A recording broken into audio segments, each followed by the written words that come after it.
नमस्कार, मी विशाल गोसावी. आपण बघत आहात प्रबंधभूमी महाराष्ट्र न्यूज.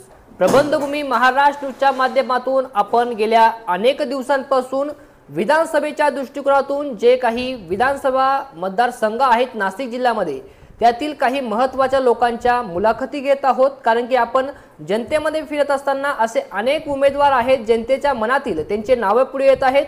असेच एक चांदवड देवळा विधानसभा मतदारसंघातील जनतेमधील आमदारकी मधील नाव म्हणजे संपतराव वक्ते साहेब.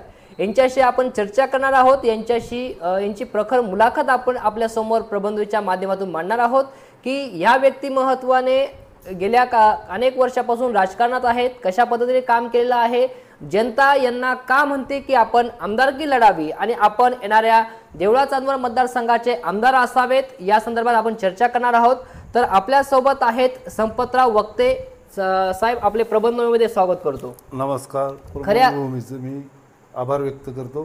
तुम्ही आमची मुलाखत घ्यायला आली त्याबद्दल मी पुन्हा एकदा आपले सर्व आभार व्यक्त करतो. नक्कीच साहेब, आम्ही चांदवड देवळा विधानसभा मतदारसंघामध्ये सर्वे करत असताना अनेक ठिकाणाहून असं आपलं एक नाव समोर आलं की संपतराव वक्ते हे येणाऱ्या विधानसभेमध्ये आमदार होऊ शकतात. ते काँग्रेसचे एक निष्ठावंत एक कार्यकर्ते आहेत. पण त्याआधी आपण त्या विषयावरती चर्चा करणारच आहोत. पण त्या विषयावर चर्चा करण्याच्या आधी एक महत्त्वाचा प्रश्न निर्माण होतो की राजकारणात यावं म्हणजे एक राजकीय वारसा लागतो, पण तसा कोणताही राजकीय वारसा आपल्याला दिसत नाही. सर्वसामान्य कुटुंबातून आपण पुढे आलेला आहात. काय वाटतं, आधीची बालपण असेल किंवा आधीची परिस्थिती, या संदर्भात काय सांगता येईल? राजकीय वारसा माझा म्हणजे कुटुंबात कुणीही राजकारणात नव्हतं. बरोबर. परंतु मी शाळेपासून म्हणजे कुठंतरी आपण एक मनात होतं की देशासाठी आपण काहीतरी केलं पाहिजे. ह्या हेतूने मी अगोदर म्हणजे जर आपण शिक्षण चांगलं झालं तर आपण आर्मीमध्ये जावं. बरोबर. आणि आर्मीच्या माध्यमातून आपण देशाची सेवा करावं, या जनतेची सेवा करावं. नक्कीच. असा एक ध्यास आणि एक समाजाचं कुठंतरी आपण देणं लागतो. बरोबर. म्हणून एक समाजकारणाचा एक मनात विचार आला आणि एक समाजकारण करायला लागलो. बरोबर. आणि समाजकारण करता करता कुठंतरी एक जनतेचं जर काही काम करायचं असेल तर त्याला एक राजकारणाचा आधार लागतो. बरोबर. आणि राजकारणाचा आधार लागतो म्हणून ह्या विचारानं मी समाजकारण आणि अधिक राजकारण. बरोबर. साधारण 1984-85 पासून मी राजकारणामध्ये सहभाग घेतला. मग कुठल्या प्रकारचं निवडणूक असेल. बरोबर. आणि निवडणुकीच्या माध्यमातून बा काही उमेदवार असतील, उमेदवारांचं काम करणं आणि मग त्याच्यापासून मला एक राजकारणाचा चांगल्या प्रकारचा म्हणजे छंदच असं म्हणू आपण. बरोबर. बरोबर. आणि मग तिथून सुरुवात केली. परंतु मग सुरुवात करीत असताना बा राजकारणात जायचं तर कसं जायचं, जनतेचं आपल्याला कुठं हित पाहता येईल, जनतेचं कुठं काम करता येईल, असा एक विचार केला. आणि मग त्या टायमाला काँग्रेस पक्ष हा सेक्युलर पक्ष, सर्व समाज, सर्व जाती धर्म, गरीब असेल, श्रीमंत असेल, बरोबर, कुठलाही असेल, परंतु शेतकऱ्यांच्या माध्यमातून आणि युवकांच्या माध्यमातून चांगलं काम कुठल्या पक्षाच्या नेत्यांकडनं एक विचारसरणी, कुठल्या नेत्यांची सर्व समाजाला किंवा सर्व जनतेला कोण न्याय देऊ शकतो असा विचार करून मी काँग्रेसमध्ये काम करण्याला सुरुवात केली. बरोबर. आणि मग खऱ्या अर्थानं तिथून मी 1984-85 पासून राजकारणात शिरलो. म्हणजे 84-85 मध्ये आपली राजकारणात एंट्री झाली. आणि आपण म्हणतायत की काँग्रेसमध्ये आपण पदार्पण केलं, काँग्रेस पक्ष निवडला. पण तेव्हापासून तर आतापर्यंत काँग्रेस एकनिष्ठ का अशी काही वेळ आली होती की आपल्याला बदल म्हणजे कुठे दुसऱ्या पक्षामध्ये बोलवलं किंवा जाण्याची वेळ आली काही? नाही, असं म्हणजे बरेचशा नेत्यांनी तशी गळ घातली. तुम्ही आमच्या पक्षाकडे या. बरोबर. आम्ही तुम्हाला कुठल्या तरी निवडणुकीमध्ये तिकीट देतो, आम्ही तुम्हाला मदत करतो, बरोबर. अशा बऱ्याचशा पक्षांमधनं ऑफर आल्या मला. अच्छा. परंतु त्या तात्पुरत्या ऑफर, म्हणजे तात्पुरत्या ऑफर म्हणण्याचा हेतू असा आहे का त्या पक्षाचे विचार अच्छा आणि त्यांचे आचार बरोबर हे फक्त बोलण्यापुरते, परंतु ॲक्च्युली ते शेतकऱ्यांपर्यंत किंवा जनतेपर्यंत त्यांना कुठल्या प्रकारचा कनवाळा नाही, एक राजकीय हेतू ठेवून ते फक्त बरोबर राजकारण करता. मग अशा पक्षांबरोबर जाणं हे कधी मग माझ्या डोक्यातही नाही आलं. बरोबर. तो विचारही आपल्याला शिवला नाही. त्यामुळं मी जरी मला बरेचसे नेते म्हणले असतील, परंतु मी तो विचार डोक्यात आणला नाही, कुठल्या पक्षात गेलोही नाही. बरोबर. आपण म्हणतायत कुठे गेले नाहीत, पहिल्यापासून तर आतापर्यंत एक विचारधारा. काँग्रेसची जी विचारधारा आहे ती पुरोगामी विचारधारा, दीन दलित पददलित आदिवासी बांधवांना अल्पसंख्याक नागरिकांना सोबत घेऊन चालणारी. परंतु ह्या वाटेवर चालत असताना नवीन आता आपण बघत आहोत गेल्या 10 वर्षापासून 15 वर्षापासून या ठिकाणी BJP शासन आहे. यामध्ये विचारसरणी एक हिंदुत्वाची विचारसरणी निर्माण होते. मग ह्या दरम्यान आपल्याला काम करण्यास काही अडथळा निर्माण झाला का, किंवा ह्या विचारसरणीतून कसा प्रभाव आपल्याला पडला? नाही, मग त्यांनी हिंदुत्व म्हणा किंवा रामाच्या नावावरती म्हणा, या नावावरती त्यांनी मतं मागितले आणि त्याच्यामध्ये साहजिक आहे ते 10 वर्ष त्याच्यामध्ये सक्सेसही झाली. बरोबर बरोबर, त्याबद्दलही दुमत नाही. परंतु आपलं म्हणणं किंवा माझं म्हणणं असं असतं का जितका लवकर उदय असतो तितक्या लवकर अस्त असतो. अच्छा. त्यामुळं जरी यांचं आज सरकार असेल किंवा ते सत्तेत असतील, हो, परंतु त्यांना कुठल्या प्रकारचा जनतेचा कानवाळा नाही आहे, युवकांचा कानवाळा नाही. फक्त राजकारण हा एकमेव ह्या धंद्यासारखं त्यांनी हे काम करता. त्यामुळं तो विचार यायचं आणि काँग्रेसचं जरी त्यांनी जास्त दिवस सत्ता भोगली, पण तरीही ते विचार गरीब असतील, दलित असेल, आदिवासी असतील, कुठलाही समाज असेल, परंतु त्या समाजाबद्दल काम करण्याचा त्यांचा अट्टास कायम राहिलेला आहे काँग्रेसच्या नेत्यांचा. मग त्यामुळं आमच्यासारखं जरी कधी काँग्रेसच्या नेत्यांकडे गेलं असेल तरी त्यांनी आम्हाला असं झिडकरून नाही लावलं, परंतु काय काम झालं पाहिजे, काय केलं पाहिजे अशा विचारांना त्यांनी आम्हालाही जवळ घेतलेलं आहे. आणि काही काम सांगितलं असेल तर नेत्यांनी सुद्धा आपलं म्हणजे माझं काही स्वतःचं व्यक्तिशः अजून कुठं एखाद्या नेत्याकडून काही माझं काम केलं नाही, परंतु आपण काम करायला जातो तर खऱ्या अर्थाने जनतेसाठी काम. कोणाचं काही अडलं तर त्या कामासाठी आपण म्हणजे ज्या टायमाला सत्तेत असेल तर मंत्री असतील, आज सत्तेत नाही तरी परंतु बरेचसे नेते तर त्यांच्याकडे जाऊन आपण बऱ्याचशा जनतेचे कामं सोडवण्याचा प्रयत्न आपण करतो. नक्कीच. आम्ही गेल्या आपलं वडनेर भैरव गाव आहे, म्हणजे आपल्याकडे मुलाखतीला येण्याआधी आम्ही वडनेर भैरवमध्ये काही प्रमाणात सर्वे केला. त्यामध्ये एक विशेष बाब आम्हाला या ठिकाणी नमूद झाली की जी आपली वडनेर भैरवची विविध कार्यकारी सोसायटी आहे, म्हणजे त्यांनी एक किस्सा आम्हाला असा माहीत पडला की 1999मध्ये या ठिकाणी आपण पॅनल उभं केलं होतं. त्यामध्ये समोरच्या पॅनलचे 9 सदस्य निवडून आले होते आणि तुमचे फक्त 2च. परंतु तरी देखील सभापती म्हणजे चेअरमन आणि व्हाईस चेअरमन हे तुमच्या पॅनलचे होते. म्हणजे आपण ते म्हटलं जातं की राजकारणात भाकरी फिरवणं, खऱ्या अर्थाने त्यावेळेस आपण भाकरी फिरवली होती. नेमकी काय आपला चाणक्यपणा यातून कसा दिसून आला? भाकरी फिरवली असं नाही म्हणते, परंतु मी त्या टायमाला म्हणजे फर्स्ट टाइम होती माझी सोसायटीचं इलेक्शन आणि त्या टायमाला मी पॅनल तयार केला आणि पॅनल तयार केला. पहिलीच वेळ होती, थोडंसं माझ्याकडून काही चुका झाल्या असतील. अच्छा.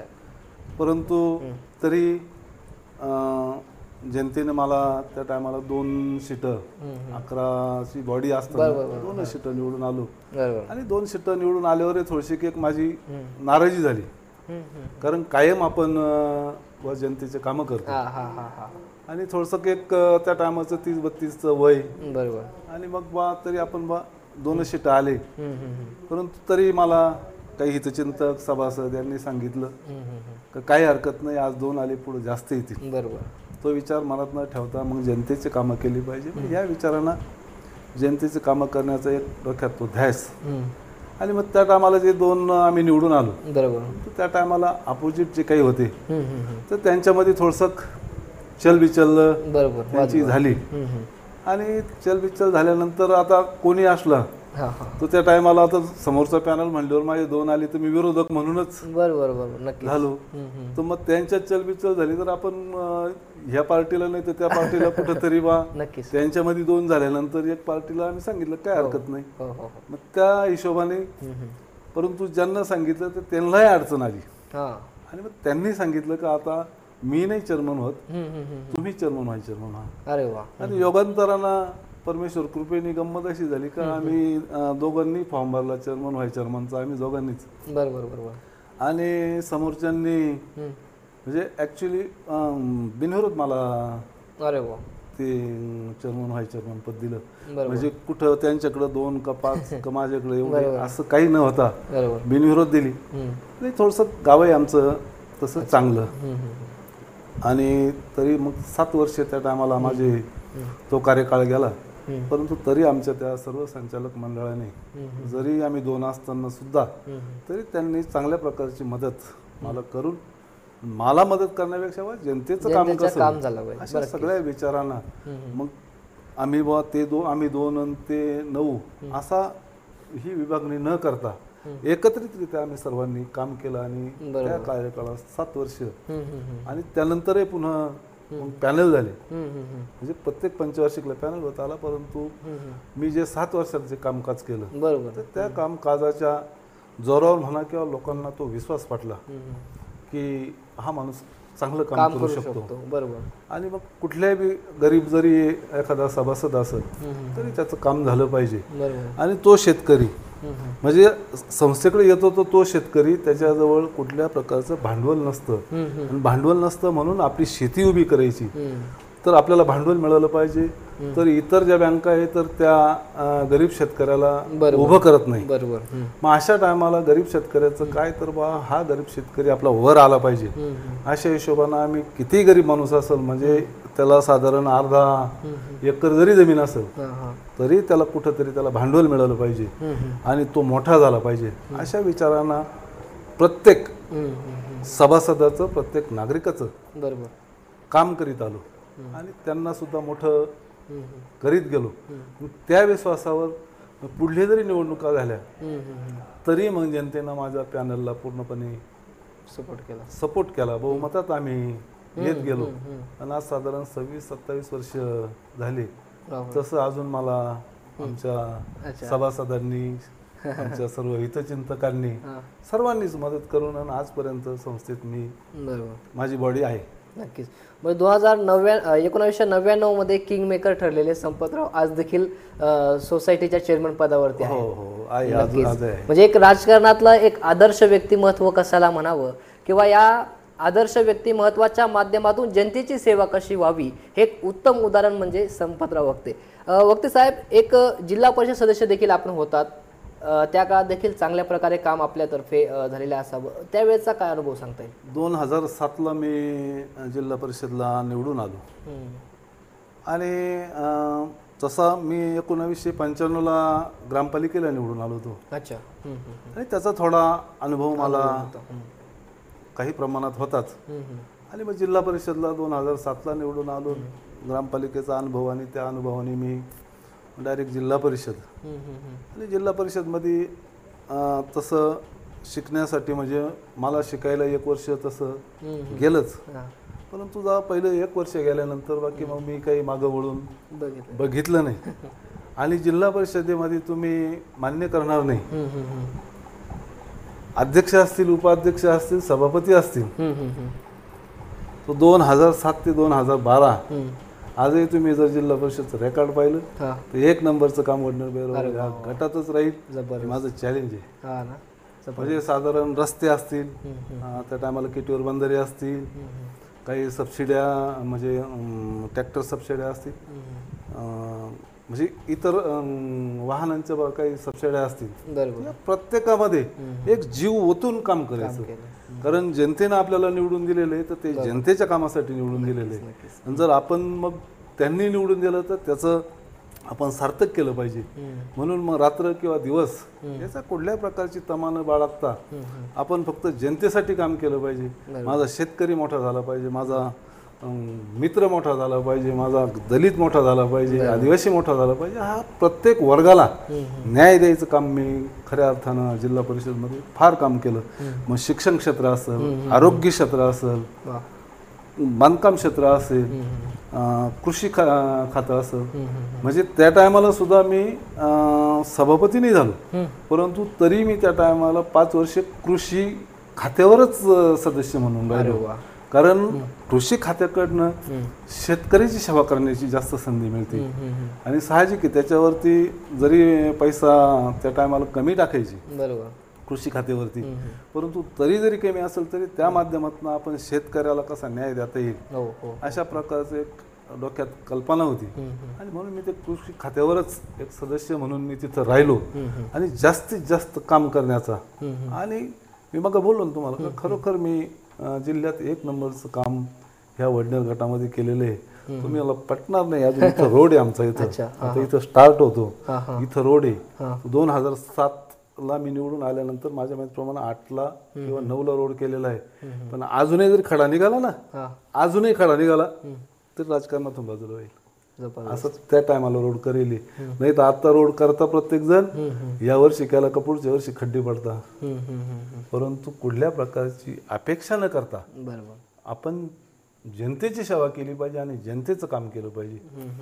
आरोग्य सेवा सुद्धा त्या टायमाला मी म्हणजे PSC असेल, माझ्या गटातल्या PSC म्हणजे 2007ला ज्या होत्या 7 ते 12 त्या आज नाही. AC बनवले होते मी त्या टायमाला. म्हणजे जे नाशिकला, पिंपळगावला किंवा कुठंतरी महिलांना डिलिव्हरी असेल, ऑपरेशन असतील, ह्या गोष्टी बाहेर शहरात जायची गरज पडायची.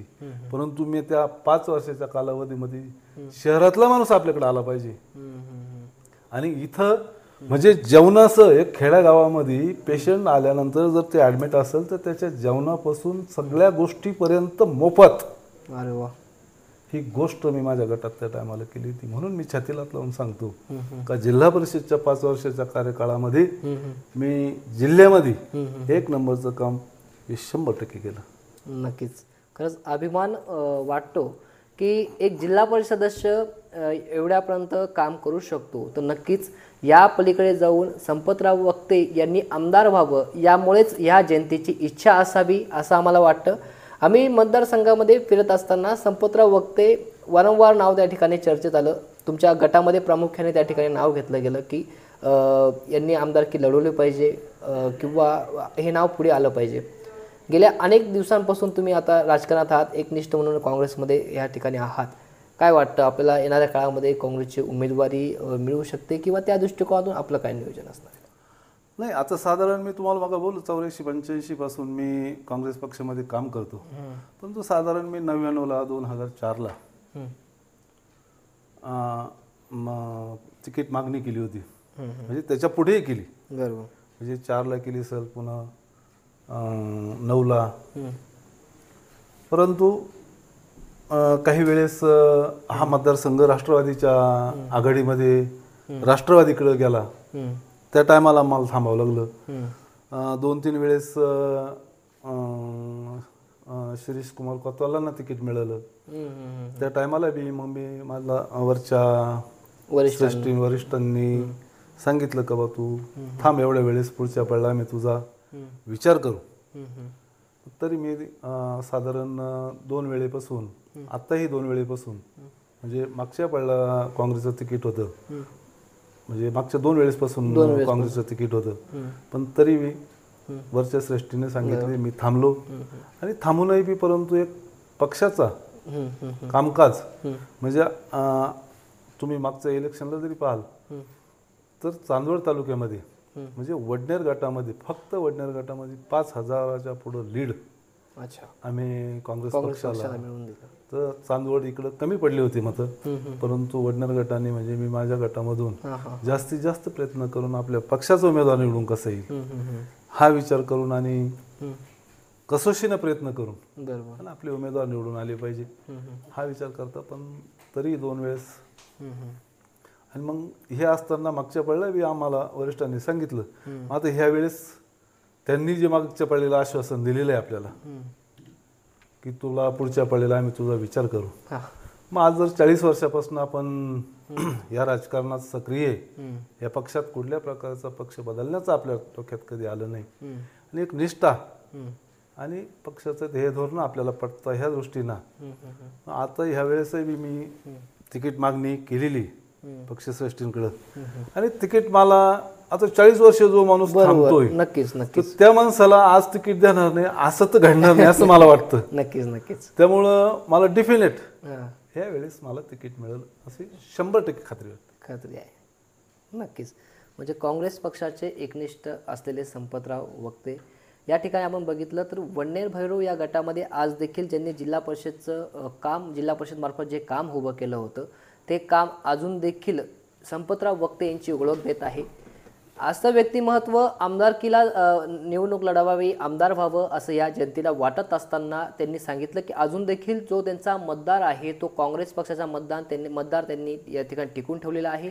गेल्या 10 वर्षाचा आपण विचार केला जर अनेक पक्षामध्ये काही घटना घडल्या असतील राजकीयमध्ये काही राजकीय तडजोड काही ठिकाणी झाली असेल अनेक ठिकाणी आपण बघितलं की केंद्र शासन किंवा राज्य शासनच्या ज्या काही योजना आहेत किंवा जे काही सरकार आहे त्याचा इम्पॅक्ट खऱ्या अर्थाने या आपल्या स्थानिक लेवलला पडत असतो परंतु या कोणत्याही राजकीय प्रभाव या ठिकाणी न पडत काँग्रेस पक्षाला आज देखील त्या या ठिकाणून एक मोठी लीड ते या ठिकाणून देत आहेत.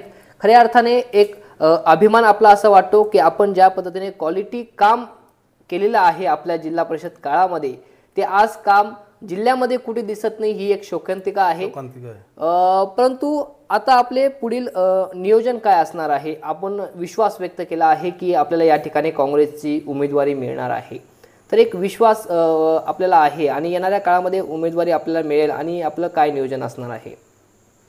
विश्वास उमेदवारी मिळेल आणि जनतेला माहिती कोण माणूस काय काम करतो काय केलंय तर हा एक जनतेला विश्वास आहे. बरोबर बरोबर. आणि आपण ज्या टायमाला उद्या तिकीट मिळालं आणि जनतेसमोर गेलं जर आपण जनतेने आपल्याला संधी दिली तर खरोखर आपण जसं मागं जिल्हा परिषदलाही केलं तसंच काम त्या टायमाला एक मर्यादित एक जिल्हा परिषद गट असायचा परंतु ज्या टायमाला आपण विधानसभेचं इलेक्शन खेळतो तर आपल्याकडं चांदवड आणि देवळा हे 2 तालुके आपल्याला बरोबर म्हणजे ह्या विधानसभेला आहे. हो हो हो. तर मग ह्या दोन्ही तालुक्याच्या जनतेचं शेतकरी असेल युवा वर्ग आहे बरोबर बेरोजगार आहे म्हणजे बरेचसे वंचित कंपनी बरोबर तर ह्या सर्वांचं हित कशात आहे. मग शेतकरी आज कसा नाडला जातो शेतकरी पिकं म्हणजे आपलं रक्ताचं पाणी करतो बरोबर पीक उगवतो बरोबर आणि बाजारापर्यंत नेईपर्यंत नाही ते काम ती रात्र असेल दिवस असेल नक्कीच लोड शेडिंग असती रात्री 12ला मोटर ढळवा बरोबर उन्हाचा टाइम असतो बरोबर तरी त्याला कुठल्या प्रकारची तो तमानं बाळगता जे काम करतो त्याचा विचार करतात त्याच्या शेतीला म्हणजे त्याच्या मालाला. मग त्या मालामध्ये आता आपल्या प्रामुख्याने आपल्या तालुक्यात मध्ये जर धरले तर कांदा द्राक्ष टमाटा बरोबर सोयाबीन मका आणि शेतकऱ्याला व्यवसायपूर्वक म्हणून काही व्यवसाय केले पाहिजे म्हणून बऱ्याचशा लोकांनी आता किंवा बऱ्याचशा जनतेनं म्हणजे दुधाचे व्यवसाय बरोबर म्हणजे शेतकऱ्यांना फक्त शासन तुम्ही व्यवसाय करा इतक्या फक्त घोषणा करत्या परंतु पाण्याची बाटली जास्त भाव आणि दुधाला कमी भाव अशा परिस्थितीत बरोबर म्हणजे प्रत्येक माल कांद्याला तुम्ही पाहिलं मागच्या वर्षी लाल कांदा निघायला सुरुवात झाली आणि केंद्र सरकारने लगेच निर्यात बंदी केली निर्यात शुल्क वाढवलं बरोबर म्हणजे ह्या सगळ्या गोष्टी द्राक्ष द्राक्षेच्या टायमाला सुरू होता तर बांगला बाउंड्री बंद होती, परदेशात पाठवणाऱ्या मालावरती कुठंतरी निर्यात वाढतं. म्हणजे कुठलाही भाग शेतकऱ्याचं पीक आलं की ह्या सरकारनं शेतकरी कसा खड्ड्यात जाईल फक्त मतं मागण्यासाठी फक्त शेतकऱ्याचं नाव घ्यायचं. परंतु त्यांनी शेतकऱ्याचा कुठल्याही प्रकारचा विचार न करता धनधानग्या म्हणजे त्यांना इलेक्शनसाठी कोण कामं येईल अशाच लोकांचा फक्त विचार केला, इतर लोकांचा विचार केला नाही. तर ह्या लोकांना, या शेतकरी राजाला आपल्याला कसं राजा बनवता येईल, शेतकरी खऱ्या अर्थानं राजा झाला पाहिजे. नाही तर जे म्हणजे आईत बसुई ते राजे होऊ राहिले आज आणि शेतकरी तळागाळाला जाऊ राहिला.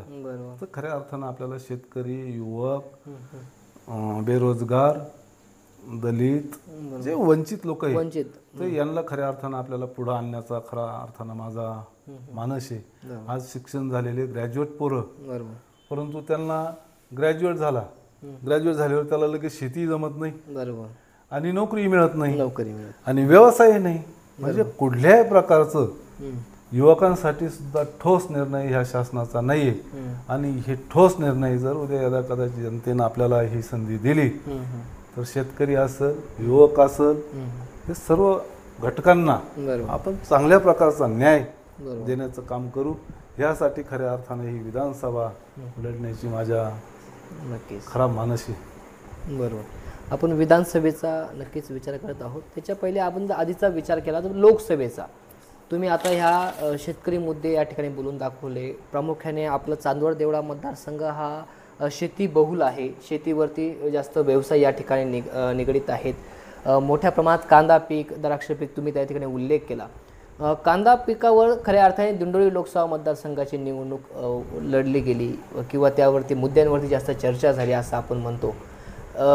त्यावेळेस कांदा हा मुद्दा प्रामुख्याने होता. विधानसभेला देखील तसाच काही मुद्दा राहील असं वाटतं आपल्याला? तो मुद्दा आहेच ना. म्हणजे मला तरी इलेक्शन लढायचं तर शेतकरी हा मेन मुद्दा, शेतकरी आणि युवक. बरोबर. कारण आता जे आपण लोकसभेचं झालं ते बघितलं ना, आताही बघा तुम्ही शेतकऱ्याच्या बाबतीमध्ये आत्ता कुठंतरी म्हणजे आपल्याकडं माल नाही राहिला. आज शेतकऱ्याकडं माल नाही आणि माल नाही म्हणून मग त्यांनी निर्यात शुल्क कमी केली, कुठेतरी निर्यात उठवली आणि आता त्यांनीच भरून ठेवलेला कांदा, याला कदाचित त्यांनीच जो भरून ठेवलाय नाफेडचा कांदा, त्याचेच पैसे बनवायचे त्यांना की काय, म्हणून ह्या सगळ्या गोष्टीचा खऱ्या अर्थानं त्यांचा आटापिटा चाललाय. नाहीतर आज जर पाहिलं म्हणजे त्यांना 10 वर्षात तो विचार नाही आला आणि आज ज्या टायमाला लोकसभेला त्यांना फटका बसला आणि म्हणून कुठंतरी आता विधानसभेला आपल्याला फटका बसायला नको. जशी लाडकी बहीण योजना त्यांनी काढली, योजना खूप चांगली, परंतु मी तुम्हाला गॅरंटेड सांगतो की इलेक्शन होईपर्यंत ती योजना राहील. आणि आता हे जे कांद्याचा भाव असेल किंवा ह्या ज्या गोष्टी असतील म्हणजे त्यांनी निर्यात उठवणं किंवा निर्यात शुल्क कमी करणं हे सुद्धा फक्त इलेक्शन पुरतंच आहे. एकदा इलेक्शन झालं जर त्यांची तर सत्ता येणार नाही, ते ही काळ्या दगडावरली रे, त्याबद्दल काही दुमतही नाही. परंतु जर त्यांची सत्ता आली तर तुम्हाला सांगतो पुन्हा जे मागचे पाडे तेच त्यांचे चालू राहणार आहे आणि हे चालवायचं नाही. म्हणून खऱ्या अर्थानं आपण जनतेला तुमच्या माध्यमातून मी जनतेला एक आवाहन करीन, तर चांगल्या प्रकारचा विचार करून तुमचं काम करणारा माणूस कोण, तुमची व्यथा मांडणारा माणूस कोण, फक्त इलेक्शनसाठी यायचं आणि तेवढ्यापुरतं मग पाण्याच्या बाबतीत बोलणं, भावाच्या बाबतीत बोलणं आणि एकदा काम झालं का पुन्हा निघून जाणं. कुठल्या प्रकारची मग आपण काय बोललो ही माहीत नाही, बरोबर, कुठलीच माहिती नाही. आज आपला तालुका खऱ्या अर्थानं जर विचार केला तर शेतकरी जगतो, तर हा खऱ्या अर्थानं जगणं आणि मोठा होणं हा पाण्यावर असतो. बरोबर आहे. आणि चांदवड तालुका हा दुष्काळी परंपार चालत आलेला हा दुष्काळी तालुका आहे. आणि ह्या दुष्काळी तालुक्यामध्ये आज पाण्याचा विचार केला तर तुम्ही बघा साधारण 90-95च्या किंवा अशा दरम्यापासून जो तो माणूस लोकसभेचे असेल विधानसभेचे असेल ह्या निवडणुका लढत आला तर फक्त पाणी मग त्याच्यामध्ये पुणेगाव कॅनल, ओझरखेड कॅनल, म्हणजे ह्या कॅनलवरतीच त्यांचे नावं घ्यायचे, पाणी घ्या आणायचं. आत्ताच्या 2 इलेक्शन तर मला वाटतं मांजरपाड्यावर झाल्या. बरोबर. मग तुम्ही सांगा, जर 25-25, 30-30 वर्ष फक्त पाण्यावरती राजकारण करणाऱ्या माणसांनी आजही जर चांदवड तालुका पाहिला तर 25% आत बाहेर. फक्त पाणी आला 25% आज आपल्याला म्हणायला आहे. फक्त पुणेगाव गेला झाला, आता पुणेगावचं पाणी बंद झालं तर त्याचं तिकडल्या टोकालच्या माणसांचं पुन्हा पुणेगावचं पाणी आता पुढच्या वर्षीच. बरोबर. मग आज पाऊस पडतो, पुणेगावचं पाणी जातं. सांगा तुम्ही, तो शेतकरी त्याला काय त्याचा फायदा आहे? बरोबर. ज्या टायमाला खऱ्या अर्थानं पाणी नाही त्या टायमाला शेतकऱ्याला पाणी मिळालं पाहिजे. राईट. आणि फक्त नुसतं राजकारण म्हणून नाही केलं पाहिजे. तर माझा एक डोक्यात असं आहे का आपल्या चांदवड तालुक्यातल्या जनतेसाठी, म्हणजे मागच्या वेळेला ह्या आमदारांनी सांगितलं होतं की मी इकडून डोंगराच्या पोटापोटानं कॅनल नेतो तुम्हाला. म्हणजे त्या टायमाला DS बाबा होते, त्यांनी सुद्धा सांगितलं होतं. परंतु मी चांदवडचं, मग आता 10 वर्ष जर तुम्ही प्रतिनिधित्व करताय, सत्तेमध्ये आहेत, सत्तेमध्ये आहे, अजून तुम्हाला एक चाळी काढता नाही आली. बरोबर. ज्या लोकांची जमीन ह्या कॅनल मध्ये गेली, काही लोकांना अजून पैसे मिळाले नाही. बरोबर. आणि माझ्या माहितीप्रमाणे खडक पर्यंत इथं चाऱ्या सुद्धा झालेल्या आहे आणि एकही चारीला पाणी नाही. आणि आता तर अशी परिस्थिती झाली की पूर्ण कॅनलचं हस्तांतरीकरण करून पूर्ण चाऱ्या बंद, सर्व बंद, पाणी डायरेक्ट येवला तालुका. आता येवला तालुक्यात झालं ते आपलेच लोक आहे. बरोबर. परंतु पाणी आमच्या हक्काचं आहे. ज्या टायमाला शासनानं त्याला ज्या मंजुरी दिल्या त्या खऱ्या अर्थानं चांदवड तालुक्याला दिलेली आहे. परंतु कुठंतरी तुम्ही सत्तेत आहे म्हणून मग इकडलं पाणी हस्तांतरीकरण इथं लोकांना म्हणजे शब्द दिले त्यांनी का आम्ही इथं गेट काढून तुमचे बंदरे भरू, नदीचे बंदरे भरू किंवा काही पाझर तलाव असतील ते भरून देऊ. परंतु कुठल्याही प्रकारचा चांदवड तालुक्यामध्ये कुठल्याही प्रकारचा पाझर तलाव भरण्यात आला नाही, कुठल्या गेटला पाणी नाही किंवा गेट सुद्धा कुठल्या तयार नाही. म्हणजे अशा गोष्टीचं एक शेतकऱ्यांचं नुकसान, म्हणजे फक्त इलेक्शन पुरतं नाव. बरोबर. आणि आज त्याच कॅनलवरती तुम्ही सांगा का चांदवड तालुक्याच्याच लोकांना पाणी नाही. त्या टायमाला तोटक्या किंवा तुटक्या एक नाही किंमत किती जमिनीला काय दिलं लोकांना, तोडकी मदत दिली एकदम. आणि ती तोडकी मदत देऊन लोकांना त्या टायमाला वाटलं की काही हरकत नाही, जरी आपल्याला पैसे कमी मिळाले असेल आपल्या शेतीचे, परंतु आपल्या जवळून किंवा आपल्या शेतातून शेताच्या बांधावरून पाणी जाणार आहे आणि आपल्याला उद्या हे पाणी मिळालं तर आपलं राहिलेलं शेत तरी आपलं सुजलाम सुफलाम होईल. ह्या हेतूने त्यांनी तिथला विचार न करता शेतीमधून पाठ खोदायला किंवा जागा द्यायला सुद्धा त्यांनी कानकूच केली नाही. परंतु ती कानकूस त्या टायमाला केली नाही आणि आज त्याला पाणी नाही. म्हणजे तुम्ही सांगा शेतकऱ्याची किती कुचंबना हे नेतेगण म्हणा किंवा जे सत्ताधारी कशी करता हे तुम्ही सुद्धा बघा. जनतेला तर माहितीच, जनता तर पाऊस राहील. नक्कीच. अशा प्रकारच्या गोष्टी चालू आहे. ह्या गोष्टी बंद झाल्या पाहिजे. शेतकऱ्यांना न्याय मिळाला पाहिजे, युवकांना न्याय मिळाला पाहिजे. म्हणून खऱ्या अर्थानं एक ही तळमळ आहे की आपण ह्या वेळेस विधानसभा 100% लढायची म्हणजे लढायची. खऱ्या अर्थाने शेतकऱ्यांसाठी तळमळ, त्यामध्ये अभ्यासूपणा आणि शेतकरी आणि तरुण यासाठी लढण्याची जिद्द, या प्रमुख मुद्द्यांवरती संपतराव वक्ते साहेब हे विधानसभा निवडणुकीच्या पार्श्वभूमीवरती जनतेसमोर जात आहेत. विधानसभा लढवण्याचा एक उद्देश त्यांच्या समोर आहे आणि या माध्यमातून जे काही त्यांचे अभ्यासू मुद्दे आहेत, शेती संदर्भात असतील, शेतीच्या पाण्यासंदर्भात असतील, तरुणांसंदर्भात असतील, तरुणांना रोजगार मिळावा या संदर्भात असतील, हे प्रामुख्याने जनतेपर्यंत पोहोचावे म्हणून या प्रबंधच्या माध्यमातून ह्या खास आपण मुलाखत आयोजित केली होती. खऱ्या अर्थाने गेल्या अर्धा तासापासून संपत साहेब आम्ही या ठिकाणी चर्चा करत आहोत, आपली एक मुलाखत या ठिकाणी घेत आहोत. परंतु असे अनेक मुद्दे आहेत या संपूर्ण मुलाखतीमध्ये कव्हर करणं शक्य नाही. नक्कीच आम्ही येणाऱ्या काळात आपले प्रखरपणे अजून सविस्तर मुलाखत घेण्याचा प्रयत्न करणार आहोत, कारण की संपतराव वक्ते हे असं एक व्यक्तिमहत्व आहे, हे 30 मिनिटांमध्ये लोकांना समजणं शक्य नाही. नक्कीच आम्हाला अजून काही वेळ नक्कीच आम्ही आपल्याकडून मुलाखतीला घेणार आहोत. खऱ्या अर्थाने आपण एकनिष्ठ काँग्रेस पक्षाचे कार्यकर्ते आहात. आपल्याला या ठिकाणी उमेदवारी मिळेल असा विश्वास देखील आहे. त्या संदर्भात आपण काही प्रस्ताव दाखल केलेले आहेत का, वरिष्ठांपर्यंत सांगितलेले आहे का, काय सांगाल? हो, म्हणजे पक्षाचे जे नेम आहे, म्हणजे जसं आपण इलेक्शनला फॉर्म भरणं किंवा ह्या सगळ्या प्रक्रिया आहे, तर फॉर्म भरणं आणि मी जे काही 40 वर्षामध्ये जे कामकाज केलं, अच्छा, त्याचा एक डाटा तो सुद्धा मी पक्षश्रेष्ठीपर्यंत दिलेला आहे. बरोबर. त्यांच्या भेटीगाठी घेतलेल्या आहे, त्यांच्या सर्वांना माहिती दिलेली का मी जे 40 वर्षात काय कामकाज केलं आणि पक्षासाठी कशा निष्ठेने, बरोबर, आणि कुठल्या उमेदवाराचं कुठल्या प्रकारचं जे कुठून काय आपल्याला मिळेल, बरोबर, बरोबर, असं कुठल्या प्रकारचं मनात न आणता आणि आपण एक निष्ठेने काम करीत आलेलो आहे. त्यामुळं मला पूर्ण विश्वास आहे की ह्या वेळेस आपल्याला तिकीट हे 100% मिळणार. कारण आज 40 वर्ष, बरोबर, 40 वर्ष एवढं कोणीही माणूस एवढे दिवस म्हणजे 3 वेळेस तर मला सलग थांबवलं आणि एवढं तर कोणी थांबत नाही. बरोबर. तरी परंतु एक नेतेगणांचा मान राखून मी थांबलो. परंतु ह्या वेळेस एक वेळेस असा किस्सा आता आठवतोय की ही जागा राष्ट्रवादीला सुटली होती आणि काँग्रेसकडून आपली उमेदवारी जवळजवळ कन्फर्म होती. 2004 मध्ये 4ला म्हणजे आपली उमेदवारी जवळजवळ डिक्लेअर झाली होती आणि या ठिकाणी म्हणजे त्यावेळेस प्रभारी म्हणून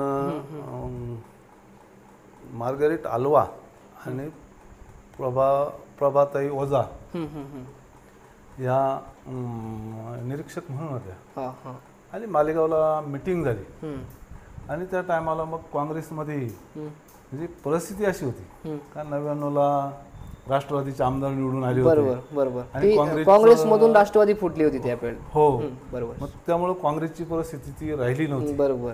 आणि ती परिस्थिती न राहता आम्ही तो मग पुन्हा ब्लॉक तयार करणं आणि पुन्हा काँग्रेस उभी करणं. नक्कीच संघर्षाचा काळ होता. तो 5 वर्ष आमचा एकदम संघर्षाचा काळ. आम्ही संघर्ष करून पुन्हा काँग्रेस उभी केली आणि त्या टायमाला मग ह्या दोन्ही नेत्यांनी त्या टायमाला बाळासाहेब थोरात, माणिकराव ठाकरे या कंपनीने सांगितले का आता हे वेळेस तुम्हाला उमेदवारी करावं लागेल, म्हणजे तुमची उमेदवारी आज फायनल आहे, तर तुम्ही कामाला लागा. आम्ही इकडे कामाला लागलो आणि नंतर आघाडी झाली आणि ती जागा पुन्हा राष्ट्रवादीला गेली. तर त्यावेळेस मला म्हणजे कामाला कामाला लावून सुद्धा मला थांबायला लावलेलं आहे. त्यामुळे ह्या वेळेस वरिष्ठ सुद्धा मला म्हणजे माझा नक्कीच मान सन्मान विचार करते, नक्कीच असं मला वाटतं. नक्कीच. वक्ते साहेब, आपले चांदवड देवळा मतदारसंघातील जी जनता आहे ती बहुतांश शेतकरी वर्ग आहे. प्रबंधभूमी महाराष्ट्रचा चांगला कनेक्ट ह्या जनतेशी आहे. गेल्या आपण 30-35 मिनिटापासून जी मुलाखत सुरू आहे, अविरतपणे ही संपूर्ण जनता आपली ही मुलाखत ऐकत आहे. या जनतेला आपण काय आव्हान कराल? जनतेला एवढंच आव्हान करीन मी, आता येणारी जी विधानसभा निवडणूक आहे, तो जो निवडून जातो तो राजा होतो. बरं, नक्कीच. परंतु माझं म्हणणं असं आहे का जो निवडून जाईल तो शेतकऱ्याला राजा बनवेल. अरे वा, जबरदस्त.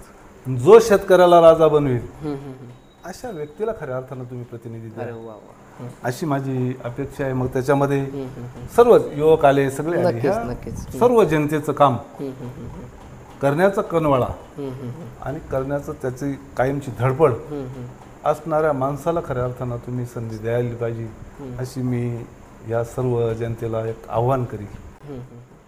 नक्कीच. आपण बघितलं, ही संपूर्ण मुलाखत बघत असताना संपतराव वक्ते साहेब हे काय व्यक्तिमत्व आहे हे नक्कीच आपल्यासमोर आले असेल. एक आदर्श विचारवंत विचार घेऊन हे व्यक्तिमत्व गेल्या 40 वर्षापासून राजकारणात आहे. आपण बघत आहोत की आज अलीकडे बोललं जातं की राजकारण कोणत्या स्तराला चाललं, राजकारणची परिस्थिती किती गलिच्छ झाली, परंतु 40 वर्षापासून एकनिष्ठ एक पक्ष असलेला हा कार्यकर्ता शेतकरी असतील, तरुण वर्ग असतील, दीनदलित असतील, अल्पसंख्याक असतील, गोरगरीब जनता असेल, यांना जोडून ठेवणारा हा वर्ग आणि हा व्यक्ती आणि खऱ्या अर्थाने शेतकऱ्यांसोबत राहणारा, शेतकऱ्यांसाठी लढणारा हा व्यक्तिमत्व आज आपल्या समोर चांदवड देवळा विधानसभा मतदारसंघाच्या माध्यमातून एका विधानसभा निवडणुकीसाठी समोर येत आहे। गेल्या 40 वर्षापासून ह्या व्यक्तीने राजकारण बघितलं, अनेक राजकारणातील अनेक निवडणुका बघितल्या। निवडणुकीच्या माध्यमातून सुरू असलेला जो प्रचार यंत्रणा असेल किंवा त्यामधील निवडून गेलेल्या नेत्यांची नंतरची प्रतिक्रिया असेल, या संपूर्ण गोष्टी अनुभवल्या हा व्यक्तिमत्व आणि ह्या व्यक्ती बोलताना बोलतो की निवडून गेलेला व्यक्ती हा राजा नसावा, त्यांनी जनतेने निवडून दिलेली ही जनता खऱ्या अर्थाने राजा असावी आणि खऱ्या अर्थाने जनतेचा सन्मान करणारा हा व्यक्ती आणि या व्यक्तीची आपण आज मुलाखत घेतली। खऱ्या अर्थाने आपण जर बघितलं 1999 पासून तर आज तागायत म्हणजे जवळजवळ 24-25 वर्षापासून वन्नेर भैरव येथील जी काही विविध कार्यकारी सोसायटी आहे ही या संपतराव वक्ते यांच्या सत्ता असलेली सोसायटी आहे।